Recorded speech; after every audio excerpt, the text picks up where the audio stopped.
Wait a minute. Did you hold on? What? 16 to my 5, 7, 9, 11. Oh, okay, never mind. Were you going to argue about the points I gave you, or? No, if Okay. I lost, I was. I think I won by 1. I did the math wrong. I was like, wait a minute, we're talking about the wristband now. Yeah. Well, we're live on YouTube already now, and I got the recording All right. rolling. So, are you ready to rock? Yeah, let's do it. All right, cool. Good morning, Cam. Good morning, Mitch. How are you? What is it you're drinking? This is a sparkling green tea with pineapple juice beverage. I love that they have to include beverage on Yeah. the label, as otherwise I would think it was something I had to chew. Yeah. It comes in a can so and everything. it's green. It's green tea with some pineapple juice, and it's quite delicious. All right, very good. Well, we're convening the day after the Apple event on Tuesday, and we have our predictees graded. We do. We'll talk about those in a minute. I've got some stuff that I'm super excited about that was announced yesterday. Some stuff that we can talk about, and maybe I'll deal with some FOMO here soon. So there's some cool stuff on the new iPhones that I wish, but I still got 2 years with the phone that I got. So, but anyway, I did want to give you just a real quick update on my Spectrum saga as we've been going through it here the last few episodes. I have signed up for Frontier had laid fiber in town here last year, and apparently they lit it up about 4 months ago. So I will hopefully in a week from now have gigabit fiber coming to my house, and and then I'll be able to cancel Spectrum forever and never go back. Well, I hope that comes to fruition. There was a term that I neglected to use last week when we were talking about it that I'm going to use today. It is customer hostile the way they do business. Like I don't know how they. I mean, granted, in most areas they have kind of a monopoly, so they can kind of be jerks. But thankfully, I'm not in one of those areas, and I do have options. So, and I'm taking advantage of it. Dang it! Good. So good. All right. Well, let's go ahead and get into things right away, and I think we're gonna have some fun today. Yes. All right. Well, let's get into the scoring. I think we'll do the scoring real quick if you don't mind. We don't need to talk too much about this stuff because we'll be able to get into that when we talk about some of the announcements. So does that work for you? Sure. All right. So just real quick, running through the grading here. I'll run through mine real quick. All iPhones will have at least 5 times optical zoom. That was a big no. No.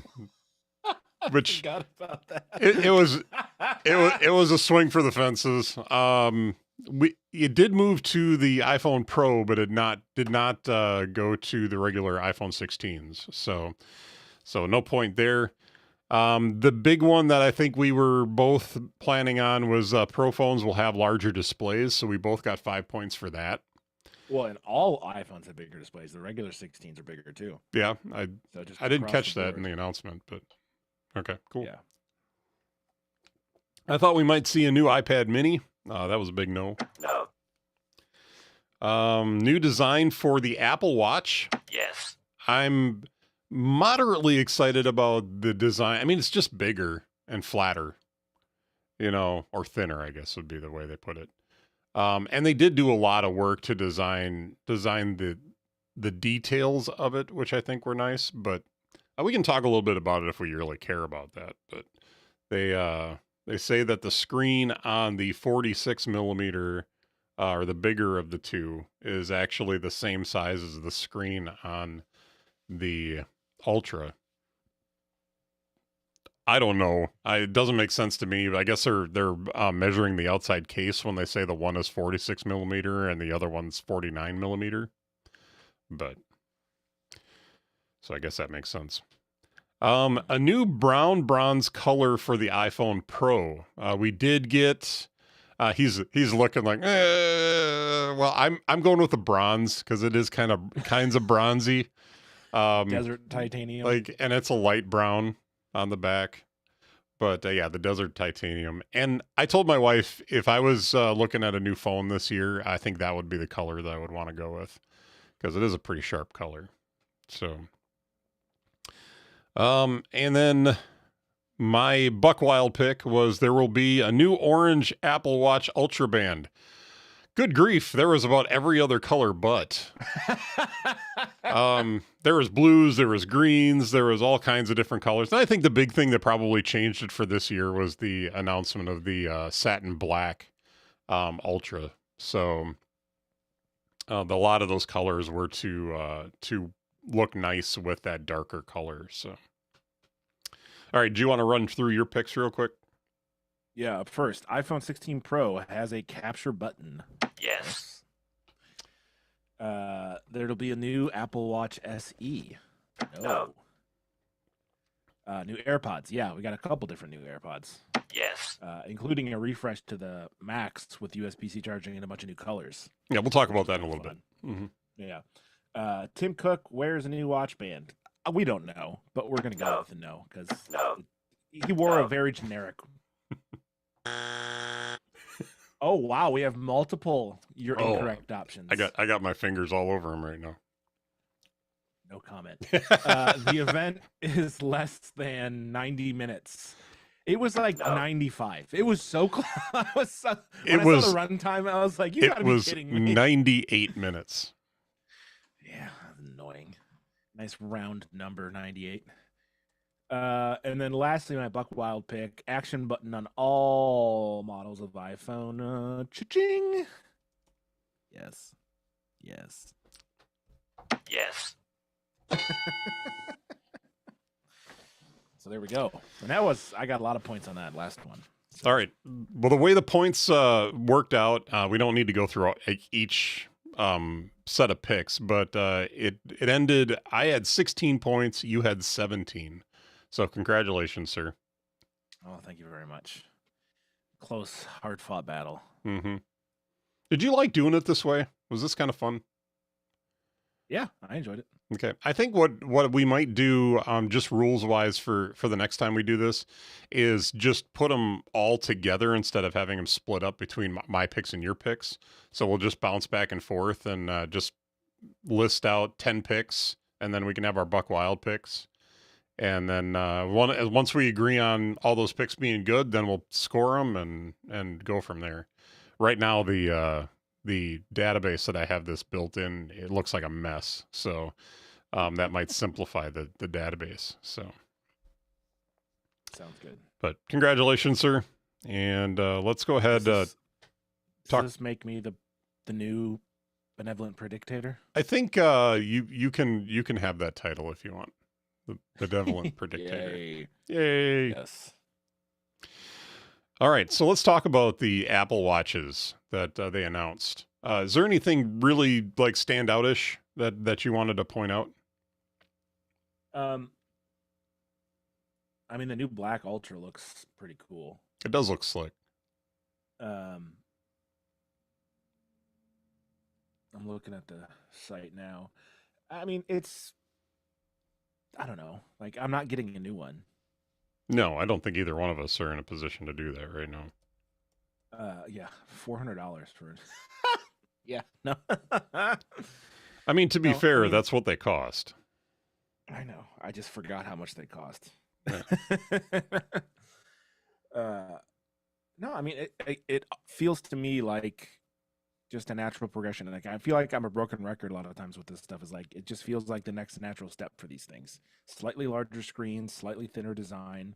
You know what I mean? Mm-hmm. Just a natural progression of, okay, this is what the technology allows us to do. So yeah, I wasn't terribly like impressed by it, but it doesn't feel like they did anything stupid. You know, everything makes sense. I think the new titanium watches That would be the level up, like what the stainless steel used to be, with the brushed finish on it. Looks pretty slick. I think the piano black or the glossy black look, jet black, whatever they're calling it. That could look nice. I don't know that it would be my choice, but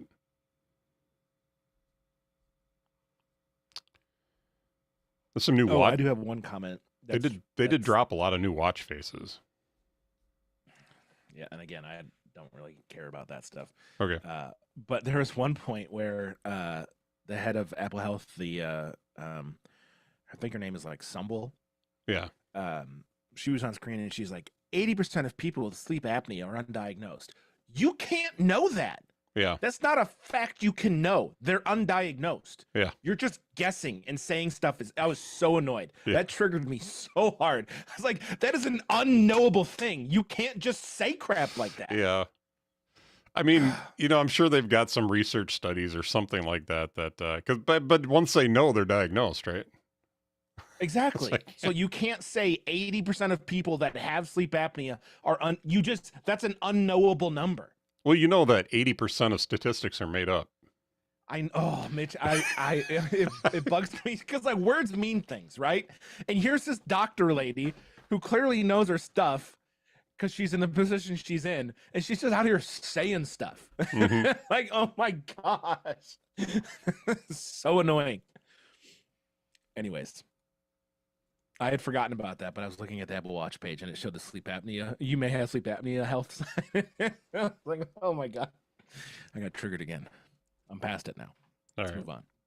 I will tell you that she was one of my favorite people in the presentation for something we're going to talk about later. No, like I've always enjoyed her. Like she's one of the few presenters to me that actually feels comfortable doing that. Yeah. Like she's always been good. It's just that one thing she said was like, oh my, you can't say that. Mm-hmm. You can project it and say, we think this number, but you can't say this is a fact. You can't know that. I'll tell you, this would get me to buy a new Apple Watch, the sleep apnea detection, because it's been one of those things where like I've thought for a while that maybe I have a minor case of it. I'm not wearing a CPAP machine in bed at night, so that probably is the one reason why I haven't done anything about it. But I think it would be neat to just kind of have some kind of confirmation saying yes or no, based on what my watch can say, or if I need to pursue it. So, but yeah. I mean, hopefully it will help people, that are in that 80%. But it's just another step in the evolution of this product, and they're like, I like the fact that they're as committed to it as they were, because I mean, we all remember when it came out and they wanted it to be a certain thing, and it turned out, well, that's not how people were using it, and then they pivoted, and all of a sudden the Apple Watch became awesome. So like, I'm happy that they're still continuing to push the boundaries with it, what it can do and how it can help people, and how it can, as they like to say, save people's lives. Like that like the intro video was full of all of like the good emotions, telling the story of all those people. So yeah, I mean, I'm here for it, but nothing about the new watch is going to get me to pay $400 for a new one. When mine that I have right now works just fine, and I'm trying to remember what mine even is. Yeah, mine's a Series 6. Yeah, I think I have a Series 7. Series 7 or Series 8. So, I'm good there. Yep, Series 7. Yeah, mine's 3 years old, and I'm anticipating the battery is going to start going on it, but we'll see. No, the battery on mine is awesome. Yeah, I'm not getting a full day out of it anymore, so I'm having to charge it. I charge mine once a day, and that's it. Well, you probably leave it on the charger overnight, right? No, I wear it. Oh, you wear it to bed? Mm-hmm. And I charge it at some point. Like it's at 61% right now, so I'll charge it probably around dinner. Yeah. And then I'll put it back on when it's full. So yeah, I charge it once a day. Yeah, see, I And find then, I throw it on the charger for just a top up right before I go to bed, and then I put it on the charger for about an hour or so in the morning to top it off. mhm. So, but anyway, anything else about the Apple Watches? I think it's a nice iterative update. I did like that the Apple Watch Ultra, they didn't come out with the Apple Watch Ultra 3. They just added a new color, but it got the new features as well. So apparently the features, for the most part, are not tied to the sensors in it. So, and I think it already had a lot of the what did they call them, like diving sensors and stuff like that, underwater sensors that they added to the new Series 10. So it didn't need new sensors for that kind of stuff. So, all right, want to talk AirPods? Yeah, so we got AirPods 4, Mm-hmm. and they bragged a whole lot about the newer shape that will fit more people's ears Mhm. and stuff. And then we also got AirPods Pro 2, Oh, you skipped one. which what? There was the AirPods fourth generation, Yeah. and then they came out with a separate version, the AirPods fourth generation with active noise cancellation. That's right, with the active noise So cancellation. you have right. two different versions. So that's going to be a little confusing, but there's two different versions of the AirPods fourth generation. Yeah, the ones with active noise cancellation, the ones without. Thank you for correcting me. Then the Mhm. AirPods Pro 2, which soon will have a hearing test that you can take, Mm-hmm. and that will act like it says like they are, what is it? Clinical hearing aid capability. Mm-hmm. In the new AirPods Pro 2, which I think is super cool. This was my favorite announcement of the whole show. Yeah.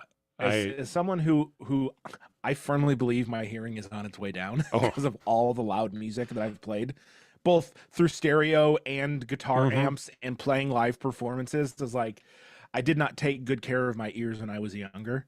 Yeah. And I am now starting to think, oh boy.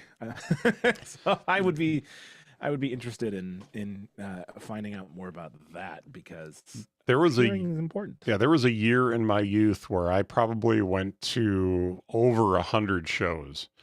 And that included some festivals that I went to. So there was an opportunity to see, 20 bands at a show or on a weekend. Well, and But- you really enjoy light, easy listening music too. So I was only ever scared once when I went to a show about my hearing. I was in Milwaukee at a Christian school, and they decided that it was a good idea to do a heavy rock show in a gymnasium. Oh gosh. And it was loud, and I was close to the Cacophonous. speaker, and Yeah.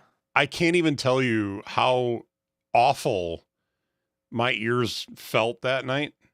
I remember the music just sounding like buzzing with some lyrics over the top. And it scared not me good. because my ears were ringing for most of the night after that. And I'm sure that I screwed up my ears or caused, had some hearing loss that night because it was that bad. I'm the guy that wears ear protection at shows now because I can't do it, because it's everything's so loud. The last time we went to a movie, we went and saw Deadpool and Wolverine a few weeks ago. And I wore my AirPods Pro 2 with the transparency mode on for the whole show because it actually turned everything down a little bit. I could still hear everything great, but it turned the volume down on everything just enough that it was bearable to sit in there. And I looked at my wife later because I took them out just before the end of the show, and I couldn't believe how much louder it was than what I was hearing.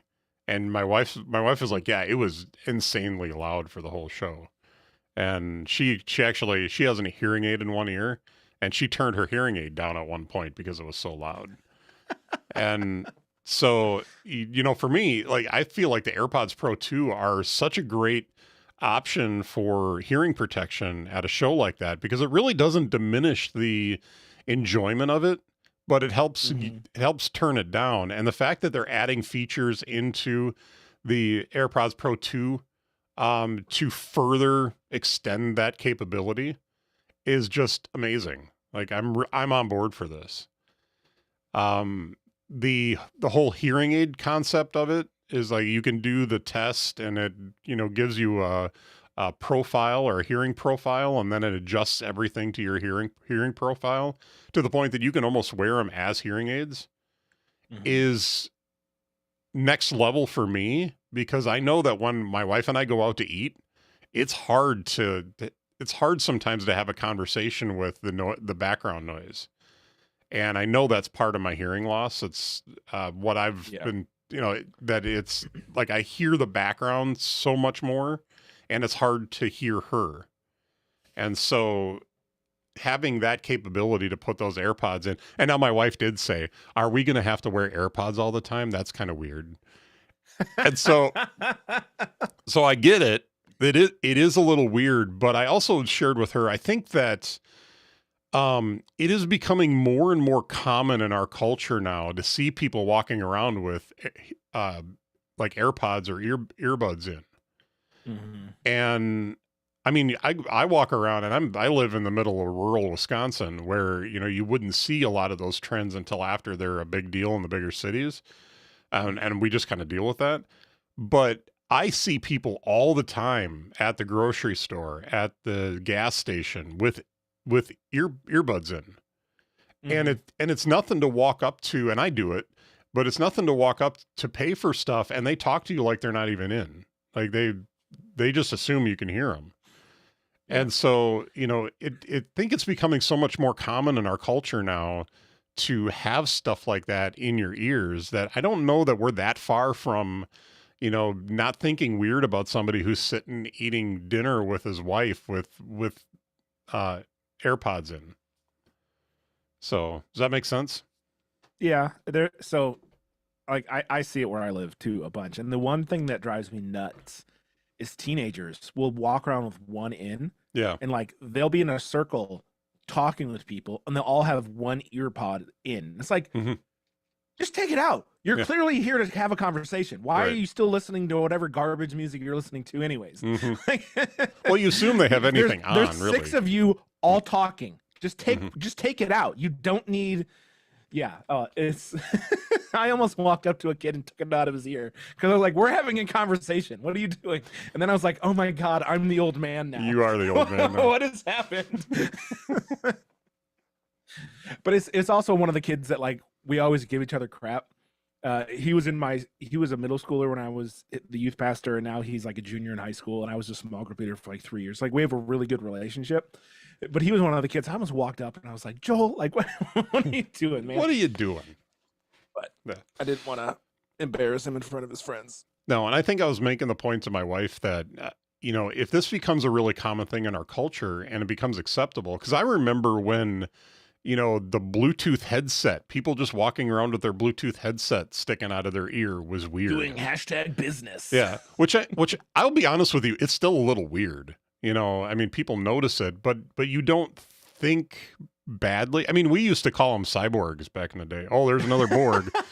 And we used to poke fun at them. Now it's so common that, it's like, okay, apparently they got a job where they need to be connected all the time. And, they talk on the phone. Who talks on the phone anymore anyway? But apparently they talk on the phone a lot. When you see those guys and ladies out in the wild, but their earpieces on the side of their head that you can't see, and it looks like they're just talking to themselves. And they get all animated. It's like, well, that's crazies are out. That's the thing now is that 10, 20 years ago we would have looked at them like they were crazy, and now we just make the assumption that they must be talking to somebody in a Bluetooth headset. So at least that feels like progress. But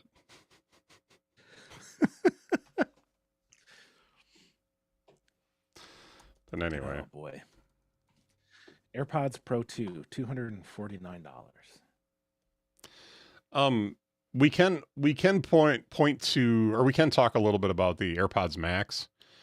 5 fresh colors. Yeah. So I don't hate the colors. I will tell you that they said orange, and I'm like, oh, that's that orange. Okay, never mind.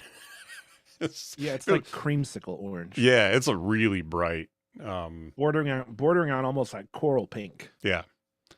So, but the idea that they have a black now is intriguing. I have the space gray. I don't know that I would ditch these to buy those, um, but yeah, I've got the space gray ones and I love them. So I'm using them right now. I was gonna say. Mm-hmm. Well, my old Sony headphones, I realized after having these and then going back and using my old Sony headphones that I had studio monitors that I use. It's the ones like anytime you see people with studio monitors on and they're Sonys, they're the ones that they have. Yeah. But I realized these go all the way over my ear, and my ear actually sits in there really comfortably. Where if you wear those Sonys, they almost sit on top of your ears. And then the cushioning is a little weird, and they don't feel as nice. These feel really nice. Unfortunately, I got a big head, so I have these extended all the way out as far as they go, and you can see how much they sit on, how it sits flat on my head. So that's the only downside, is I actually have to angle it back just a little bit, because if I try to put it on the crown of my head, it pulls the cans, whatever, the speakers up too far, and then they feel weird, but they fit just right. So anyway. Yeah. So can I, while we're not on the topic, can I make 2 comments about hands? Yeah. So what was with the creepy digital hands holding the iPhones? So I didn't notice that. It was weird. Yeah.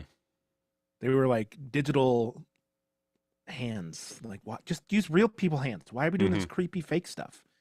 It weirded me out. And then secondarily, can we talk about how unnatural all the speakers' hand placement and movements is all the time? Craig was the worst. Like, normally I really like Craig Federighi, but the dude just would not. It's so unnatural. It was terrible. Yeah. Like, it was so weird. Every single person. It's like they're coaching them to do it, and then they're absolutely over-coaching being them. coached to do it. Because they're absolutely being coached to do it. And I noticed that when Craig was talking about his stuff with the Apple Intelligence and everything, like his feet kept shifting along with his hands too, and it was like he was almost like he was dancing while he was standing there talking. It was so weird and unnatural. You're right. Yeah, it's just like it detracts. Because I get distracted by it. Because it's like, why are you moving your hands like that? I mean, they're like, I know it's supposed to be for emphasis on things, but no one does that in real life. Yeah. Anyways, those are the 2 things I wanted to say about hands. Both negatives. I think my neighbors are mowing the lawn, so if you hear that sound outside, I apologize. Don't. I hear something, but maybe Zoom is killing it for you. But anyway. So, and the AirPods Max have the USB-C now instead of Lightning, so that was inevitable, but they switched that out. So, all right, that's all I really have in here for the AirPods. I will tell you that the AirPods for me were the highlight of the show. I think there's a lot of cool stuff to talk about with the iPhones, but that the whole hearing aid thing and everything and I don't have to buy new ones, because I have the AirPods Pro 2. So I'm just waiting for an update this fall. So that'll be fun. I think that'll be really cool. And I'll definitely report back on the show how it works and stuff like that. So yeah, because I have the original AirPods Pro. So I will not be getting the new features unless I upgrade. Yeah. So that remains to be determined. All right, let's talk iPhone. I don't have a lot of notes in here because there was these events, the way they're doing them now, just seems so chaotic in the way they present everything. They keep it organized, but it's just drinking from the fire hose as they're giving information. So we can talk about some of the highlights. Certainly, the capture control is a huge highlight. So camera control. I have camera control. It's interesting. That's going to take some getting used to. because they showed you can do so much stuff with it. Like you can zoom in and zoom out. You can change the exposure. You can change photographic styles. There's so many different functionalities in that one button. I like that it's touch sensitive, like that you can scroll across it and it will either zoom in, zoom out, or change your options. But like getting used to what that control actually does in what context is going to take some getting used to.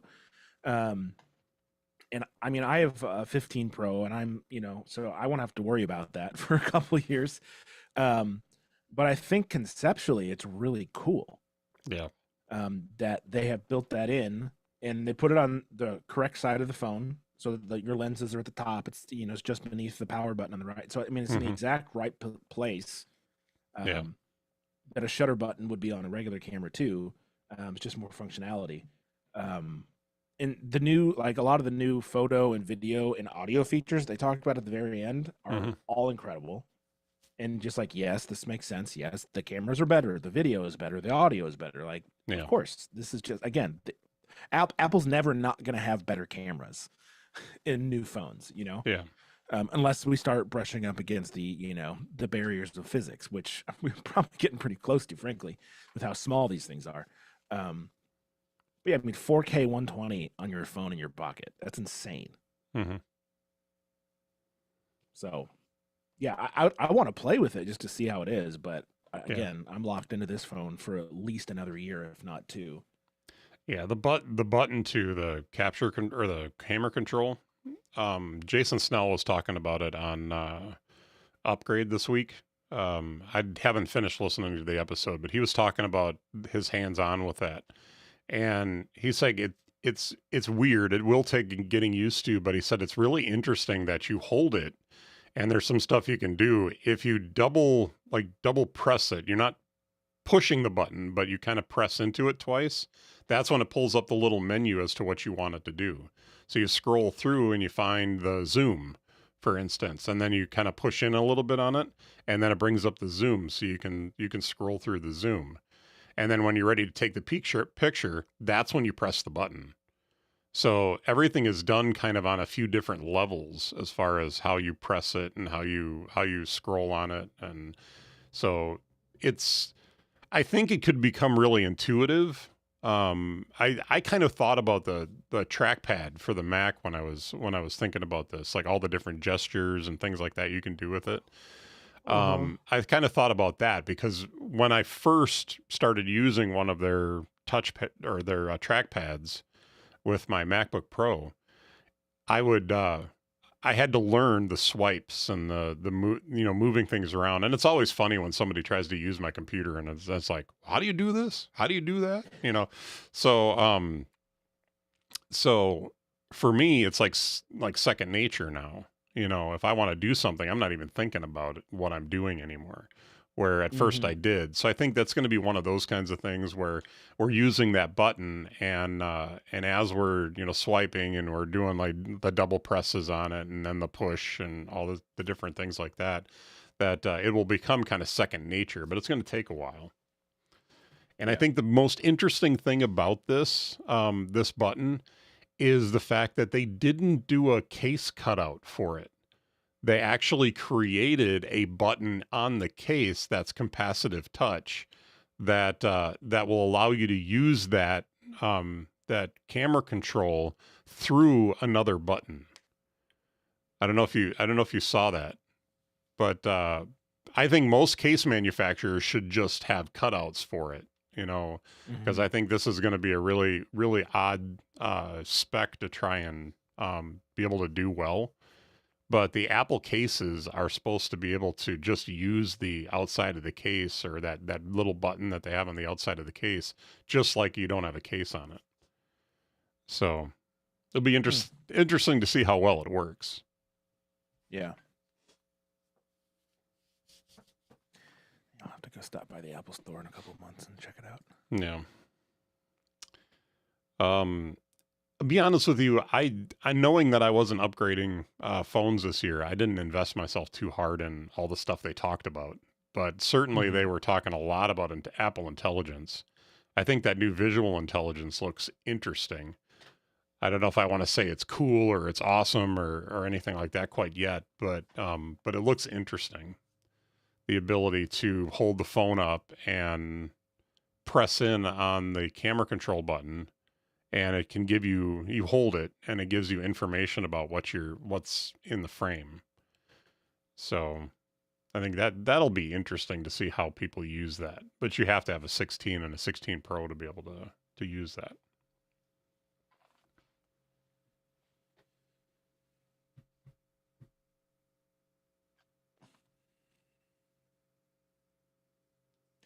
Trying to think if there's anything else from the event that is worth talking about. Yeah.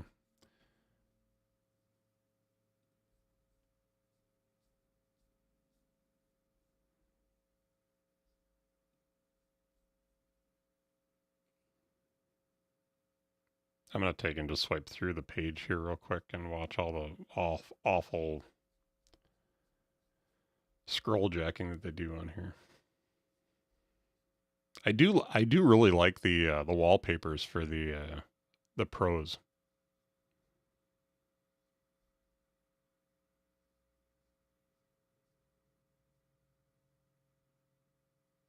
Have you had an opportunity to use any of the Apple Intelligence that's out already? Yeah, I've used Notes to record and transcribe stuff. Trying to actually think what else there is. I use like the summary thing for like my notifications and emails. Mm-hmm. That's a really nice feature. Yeah.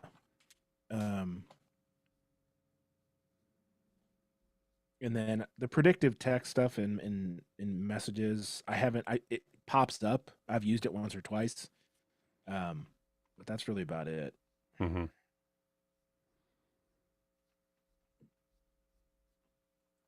Yeah, oddly, I think that's all. I mean, there's other stuff we could talk about, but I think that's all that I'm really, excited about. Yeah. So, all right. Well, do you want to talk about what's delighting us today? Oh, I don't know what's delighting me today. I have to think. Did you see what I put in the document?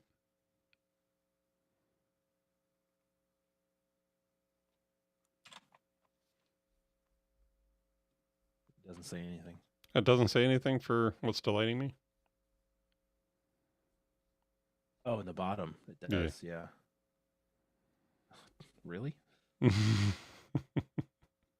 Well, let's go ahead and get into what's delighting us. Of course, we can talk more about the iPhones as we learn more about them on future shows, but let's talk about what's delighting us. All right. Well, I guess I'll start and I'll let you think about it a little bit. I did see part of the Michigan game the other day, and I'm sorry, man. That must have been rough. Yeah, I'm just glad we finally scored a touchdown at the end. Yeah. So, I knew we were going to lose. I knew we were going to lose. I was just hoping it was going to be respectable, and it wasn't. Texas obliterated us. Yeah, it was rough. But, when you replace 9 starters on offense, that's your offense is bound to be bad. Yeah. They call those growing pains, I think. Yeah, and it is what it is. I knew we were going to lose. We did. We can move on and play Arkansas State next week. Yeah. So I have, we've talked a little bit about the fact that I'm doing car sales now, and I've been looking for a way to kind of make my process a little bit easier for tracking all the clients that I'm working with and all that kind of stuff. But also, I've also integrated this a little bit more into the rest of my life as well again, because I was going to kind of keep my stuff separated between a couple of different to-do list managers. Well, I discovered some features and I'm really excited that Todoist has added some really cool stuff into it again. And I'm back on the Todoist bandwagon for the way that it operates. So one of the key things that I'm really liking about it is that in the today view, so a lot of your apps have like a today view to show you, well, what's due today. And in the today view, you can actually use the board analogy, so you can customize it the way you want it sorted. I think by default, it has it sorted by day. So if all the today stuff is in one column, tomorrow stuff is in another column, and like future stuff is in another column. But I changed it all up so that it's by project. So I have, like, when I open it up, I have my home stuff is in the first column. I like my work stuff is in another column. This is what I've needed for managing my to-dos, because it's more contextual. And I think that, like, in OmniFocus, you can do stuff where it's geolocated, so you only see what you need to do where you are at the time. But like, that's really nice for a grocery list. So, hey, Yeah. this is my Walmart list, and here's all the stuff that I need from Walmart today, but you don't see it until you're at Walmart. That's kind of nice. But a lot of those, so reminders has like, I can still see my grocery list if I click on my grocery list, but I don't get alerted to it until I pull into the Trader Joe's parking lot. Then it's just like bing, bing, bing, bing, bing. Here's all the things you need to buy. Right. But are you saying in OmniFocus, like, you can't see it at all unless you're there? What it does is you can have it set up so that all you can see is what you can do at that location. You can it's like the one of their perspectives, right? That they call something like that. You can go Okay, into I your understand other that. lists and get into that stuff. But if you're in a today view, or you're in your to-dos for today, or however I'd spent a long time since I've used OmniFocus.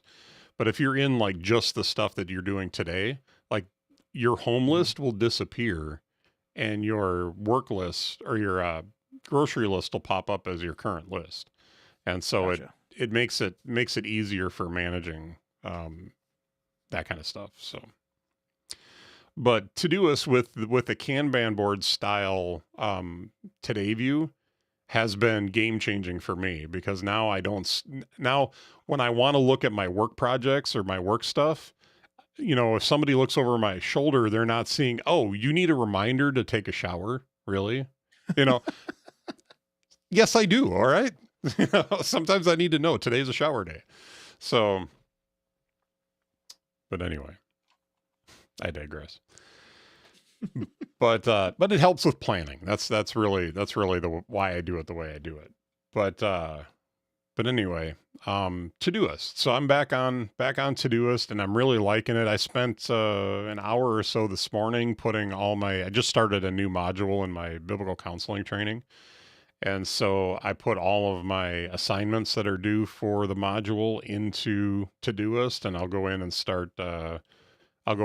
start putting due dates and stuff on a lot of it. I did for the first couple of sessions, but having something set up so that the Kanban board has it per session, really works nice for the way I think. So, yeah. Anyway. Very good. All right. What's delighting you today, Cam? Did you come up with something? I mean, I won the Predicties. That's delighting me. I don't have applause I don't want for you. I don't want to gloat, Well but done.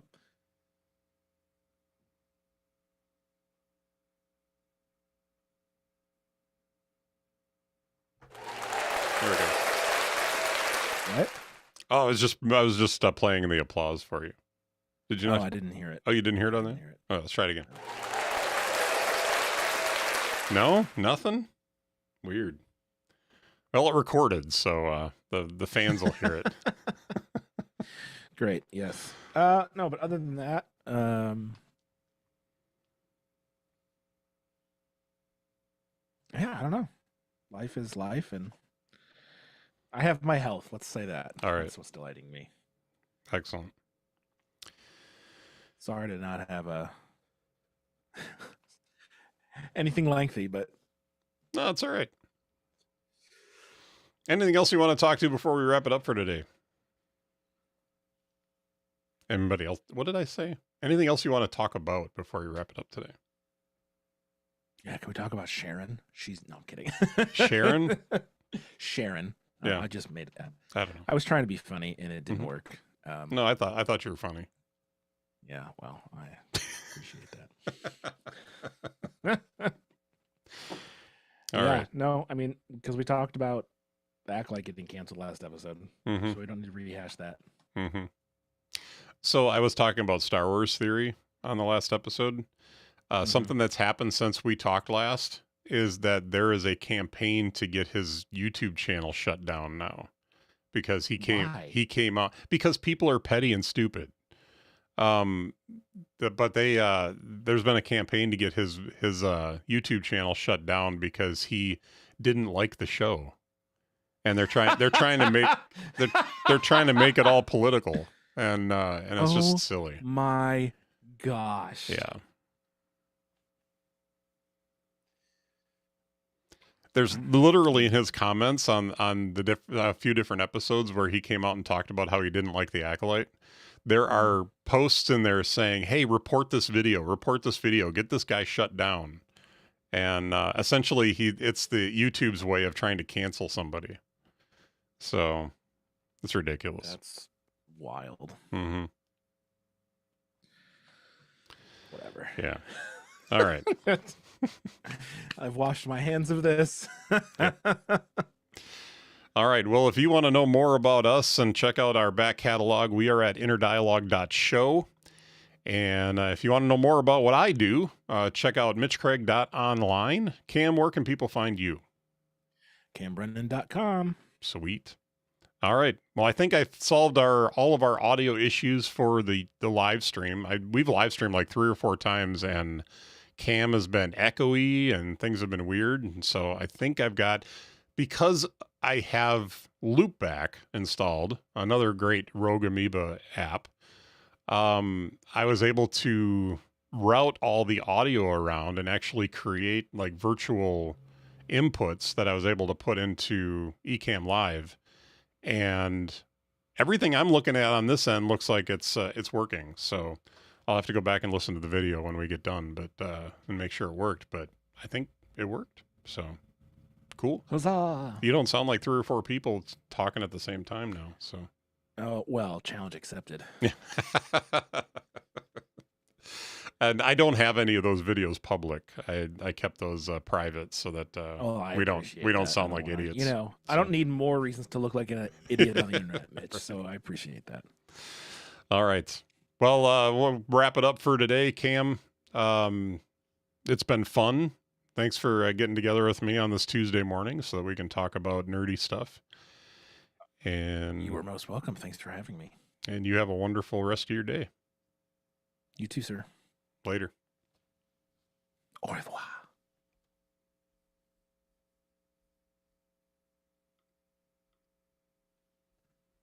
Goodbye, YouTube. Toodles.